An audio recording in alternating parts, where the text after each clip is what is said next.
Jumping in, we're here to talk about burnout. And to me, it's a very, very fascinating topic. And first question to ask would be, what is burnout really?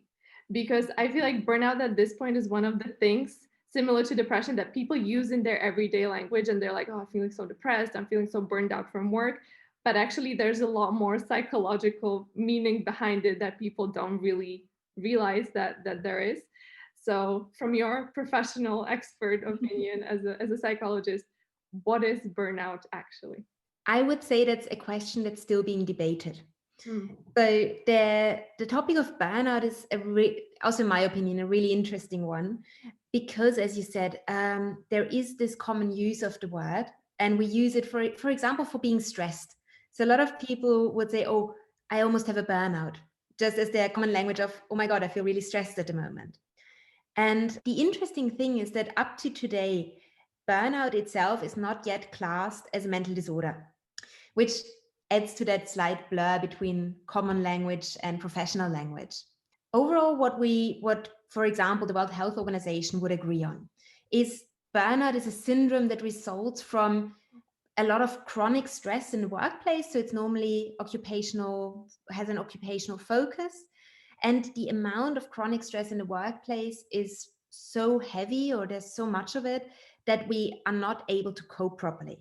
So there's two elements that I find important to point out. On the one hand side, the fact that we're talking, yes, about stress, but not just about stress for one day, because I think all of us know that sometimes, yes, we do have stress. It's normal. But we are talking. From what you're saying, it's connected to being under stress for a longer periods of time and somehow not being able to cope anymore.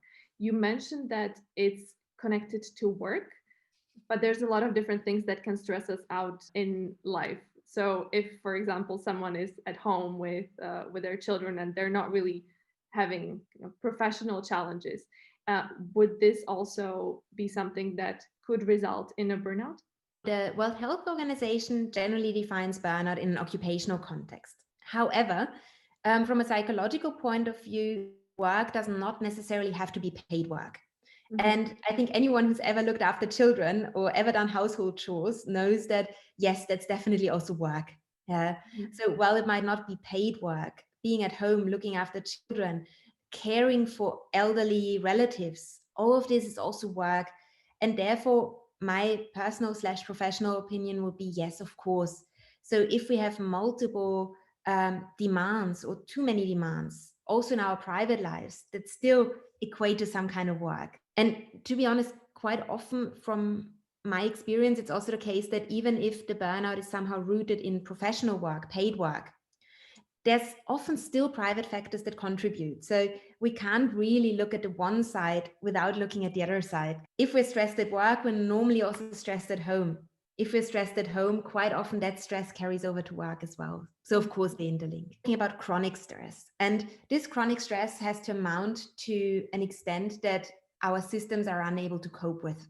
And unable to cope with now is again a bit blurry, and I'm aware of that. But I assume we'll talk about symptoms later on. And this is how we can understand unable to cope with. So we can't function as well as we did before that amount of chronic stress. That would mean that our bodies, our minds are not able to cope with that level of stress anymore. Thank you for watching. If you enjoyed this video, give it a thumbs up and subscribe to Iconic for more content around psychology and personal development. See you in the next video.